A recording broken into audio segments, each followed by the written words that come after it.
केंद्रीय आदर्श स्कूल की online classes में आप सभी का स्वागत है।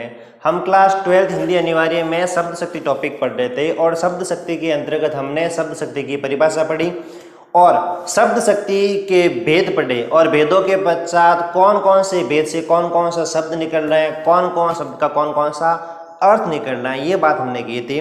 हमने कहा था शब्द शक्ति के अंतर्गत 3 प्रकार के शब्दों में आपके अभिधा शब्द शक्ति, दूसरी लक्षणा शब्द शक्ति और तीसरी व्यंजना शब्द शक्ति। अभिधा शब्द शक्ति में हमने इंडेक्स के माध्यम से बात की थी कि अभिधा शब्द शक्ति में वाचक शब्द होता है और लक्षणा शब्द शक्ति में लक्षक शब्द होता है और व्यंजना शब्द शक्ति में व्यंजक शब्द होता है। इस बात में और इसके पश्चात हमने बात की थी कि अभिधा शब्द शक्ति में वाचक शब्द से निकलने वाला अर्थ वाच्यार्थ होता है, लक्षणा शब्द शक्ति में लक्षक शब्द से निकलने वाला अर्थ लक्ष्यार्थ होता है और व्यंजना शब्द शक्ति में व्यंजक शब्द से निकलने वाला जो अर्थ होगा वो क्या कहलाएगा, व्यंग्यार्थ कहलाएगा। उसके पश्चात अब हम आज बात करते हैं नंबर 1 पर अभिधा शब्द शक्ति की। नंबर 1 पर यही शब्द शक्ति है और सबसे आसान भी अभिधा शब्द शक्ति है। इस शब्द शक्ति के नाम से ही स्पष्ट हमें पता चल रहा है कि यह शब्द शक्ति जो हमें मुख्यार्थ का बोध कराती है, वाच्यार्थ का बोध कराती है, जिसको हम मुख्यार्थ भी कहते हैं, वाच्यार्थ भी कहते हैं, अभिधेयार्थ भी कहते हैं, संकेतार्थ भी कहते हैं। इन सभी शब्दों के अर्थ हम देखते हैं।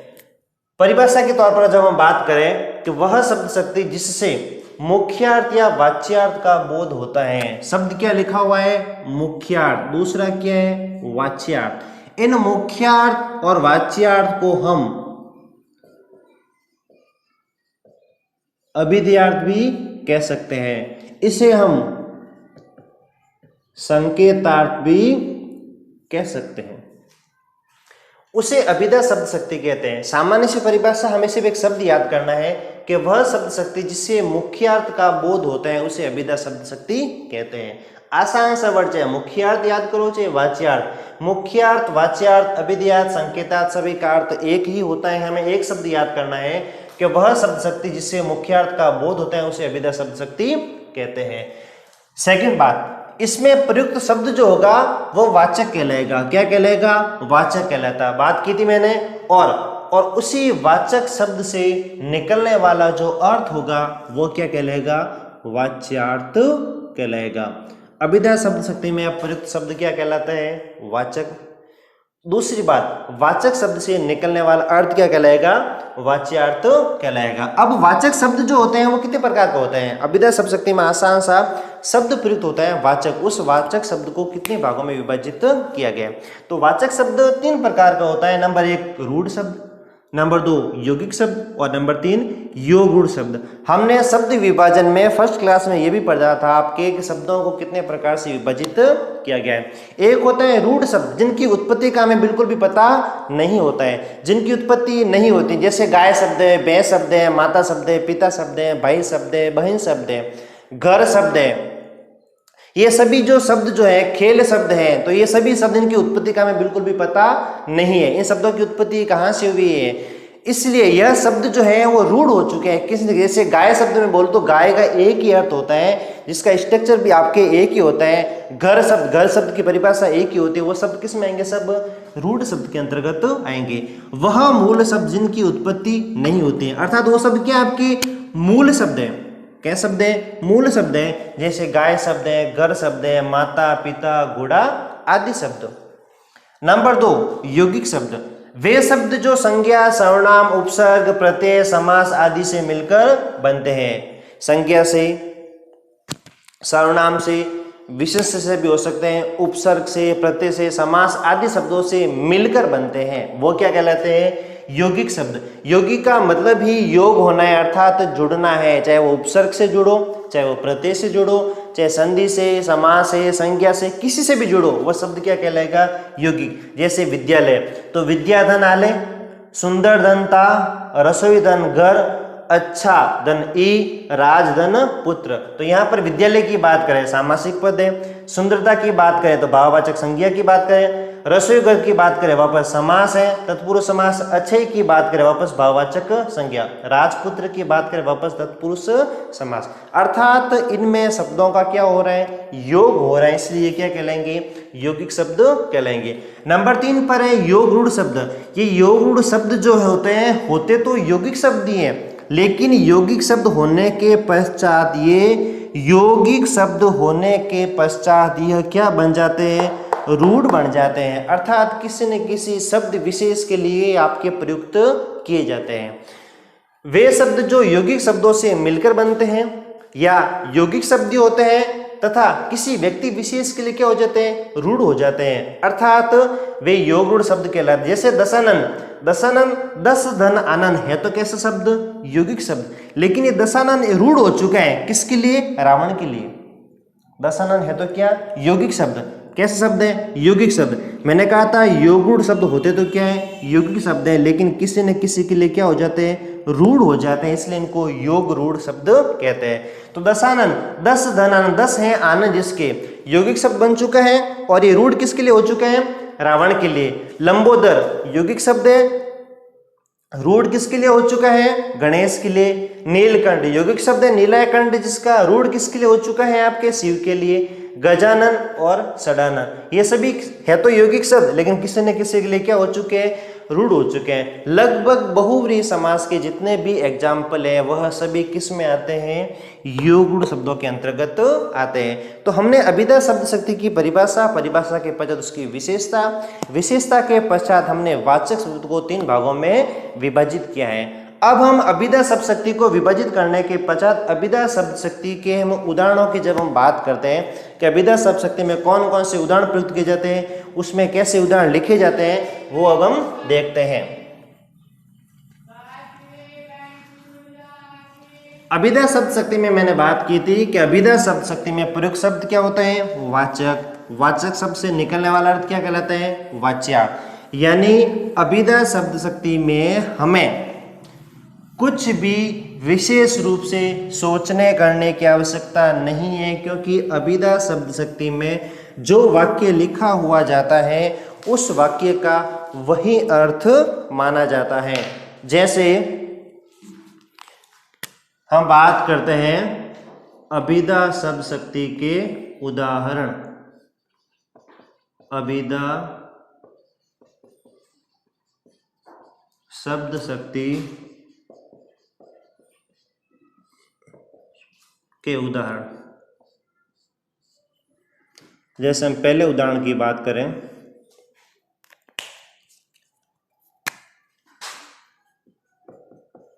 आदित्य पुस्तक पढ़ता है। इस वाक्य को पढ़ने के लिए, इस वाक्य को समझने के लिए हमें कुछ भी सोचने की आवश्यकता नहीं है, क्योंकि यह जो वाक्य लिखा हुआ है इस वाक्य का सामान्य अर्थ हम क्या लेते हैं, यही लेते हैं कि आदित्य पुस्तक पढ़ता है। हमें कुछ भी सोचने की आवश्यकता नहीं है, क्योंकि अभिधा शब्द शक्ति में जो प्रयुक्त शब्द होते हैं वो क्या कहलाता है, वाचक, और वाचक शब्द से निकलने वाला अर्थ जो होगा वो क्या कहलाएगा, वाच्यार्थ। और वाच्यार्थ को हमने विभिन्न भागों में बांटा था। वाच्यार्थ को हम मुख्यार्थ भी कहते हैं, वाच्यार्थ को हम संकेतार्थ भी कहते हैं, और वाच्यार्थ को हम अभिधेयार्थ भी कहते हैं। यानी इस वाक्य को पढ़ते समय, इस वाक्य को समझते समय हमें कुछ भी सोचने की आवश्यकता नहीं है। जैसा वाक्य लिखा हुआ है वैसा हम वाच्यार्थ लेते हैं, वैसा हम मुख्यार्थ लेते हैं। ऐसा नहीं ये जो वाक्य लिखा हुआ उसका हम दूसरा अर्थ कुछ भी लेंगे। सेकंड एग्जाम्पल की उदाहरण की जब हम बात करें, सूर्य पूर्व दिशा में उदय होता है। तो यह भी कैसी बात, एक सामान्य सी बात है जो सार्वभौमिक सत्य है।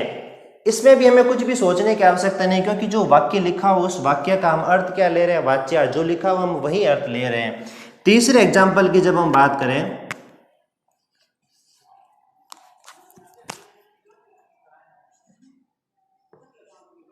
वह लड़का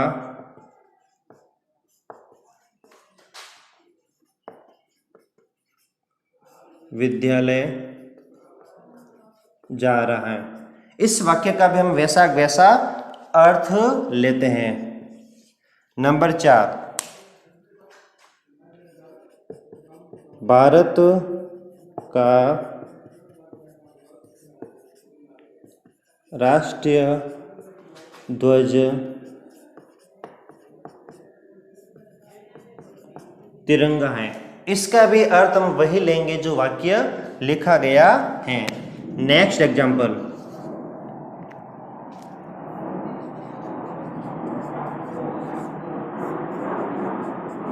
चमेली का पुष्प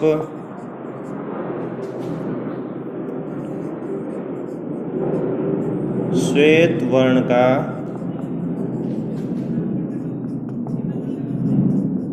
सुगंधित पुष्प होता है। इस वाक्य में भी हमें कुछ भी सोचने की आवश्यकता नहीं है, क्योंकि यह जो वाक्य लिखा हुआ है इस वाक्य का हम वैसा का वैसा अर्थ लेते हैं जैसा लिखा हुआ है। नंबर 6 पर जब हम बात करें,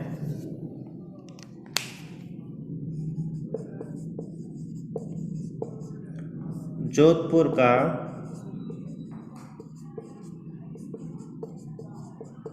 उम्मेद पैलेस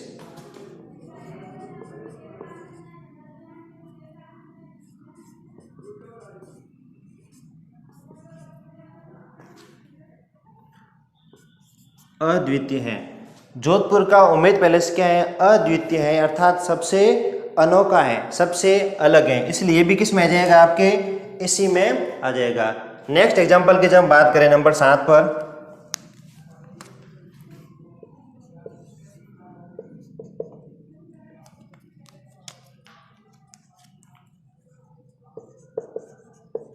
राजस्थान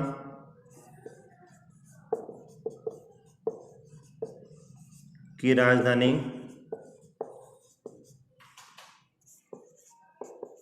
जयपुर है। तो ये भी किस में आ जाएगा? अभिधा शब्द शक्ति के उदाहरणों के अंतर्गत। अब हम बात करें वापस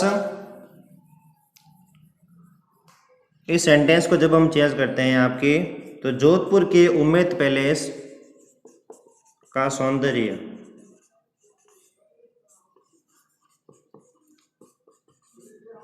अद्वितीय है। तो इन सभी उदाहरणों को जब हम वापस देखते हैं तो इन उदाहरणों में हमें, सभी उदाहरणों में मुख्यार्थ का बोध होता है। किसका बोध होता है? मुख्यार्थ का। जैसे हम पहला एग्जाम्पल देखते हैं, सबसे पहला कि आदित्य पुस्तक पढ़ता है, सामान्य से वाक्य है, सामान्य से अर्थ है। दूसरा, सूर्य पूर्व दिशा में उदय होता है, सामान्य से वाक्य है, सामान्य से अर्थ है। वह लड़का विद्यालय जा रहा है, इसका मुख्य अर्थ भी ये है, जैसा वाक्य में लिखा हुआ उसका अर्थ भी यही होता है। चौथा वाक्य आपके, भारत का राष्ट्रीय ध्वज तिरंगा है, इसका भी अर्थ यही लिया गया है जो हम लिखते हैं। नेक्स्ट, चमेली का पुष्प श्वेत वर्ण का सुगंधित पुष्प होते हैं। वाक्य चाहे कितना भी बड़ा क्यों ना हो, उस वाक्य का अगर अर्थ वही है, मुख्यार्थ वही है, वाच्यार्थ वही है, तो वह किस में आएगा? अभिधा शब्द शक्ति के अंतर्गत आएगा। क्योंकि ये वाला जो वाक्य है 5वां, चमेली का पुष्प सफेद वर्ण, आपके श्वेत वर्ण का सुगंधित पुष्प होता है, ये बोर्ड एग्जाम में 19 में आ चुका है। प्रश्न यही पूछा गया है, इस वाक्य में कौन सी शब्द शक्ति है परिभाषित कीजिए, स्पष्ट कीजिए। जोधपुर के उम्मेद पैलेस का सौंदर्य अद्वितीय है, और नेक्स्ट, राजस्थान की राजधानी जयपुर है। तो ये सभी जो वाक्य है, इन सभी वाक्यों का अर्थ जो है वह मुख्यार्थी है, हमें कुछ भी दूसरी बात सोचने की आवश्यकता नहीं होती है। अगर हम इस एग्जाम्पल को स्पष्ट करें, कौन सा? 5वां, चमेली का पुष्प श्वेत वर्ण का सुगंधित पुष्प होता है, इस वाक्य में निहित शब्द शक्ति का नाम बताइए और स्पष्ट कीजिए। एग्जाम में भी यही प्रश्न आया था। इसको जब हम स्पष्ट करेंगे तो कैसे करेंगे? चमेली का पुष्प श्वेत वर्ण का सुगंधित पुष्प है, तो इस वाक्य में अभिधा शब्द शक्ति है। 2 नंबर का प्रश्न है, पहला प्रश्न का जवाब आ चुका है, इस वाक्य में कौन शब्द शक्ति है? अभिधा शब्द शक्ति। अब हम इसको स्पष्ट कैसे करेंगे? क्योंकि चमेली का पुष्प श्वेत वर्ण का सुगंधित पुष्प है, इसका वाच्यार्थ यानी इसका मुख्यार्थ भी यही होता है। इसका मुख्य अर्थ क्या होता है? यही होता है। इसका अन्य अर्थ या विशेष अर्थ या संबंधित अर्थ हम कुछ भी नहीं लेते हैं, इसलिए इस वाक्य में अभिधा शब्द शक्ति होगी। इस प्रकार हम अभिधा शब्द शक्ति के अंतर्गत विभिन्न प्रकार के उदाहरणों को ले सकते हैं, लेकिन शर्त यह होती है कि इसमें जो अर्थ जो लिया जाएगा वो वाच्यार्थ या मुख्यार्थ ही लिया जाएगा।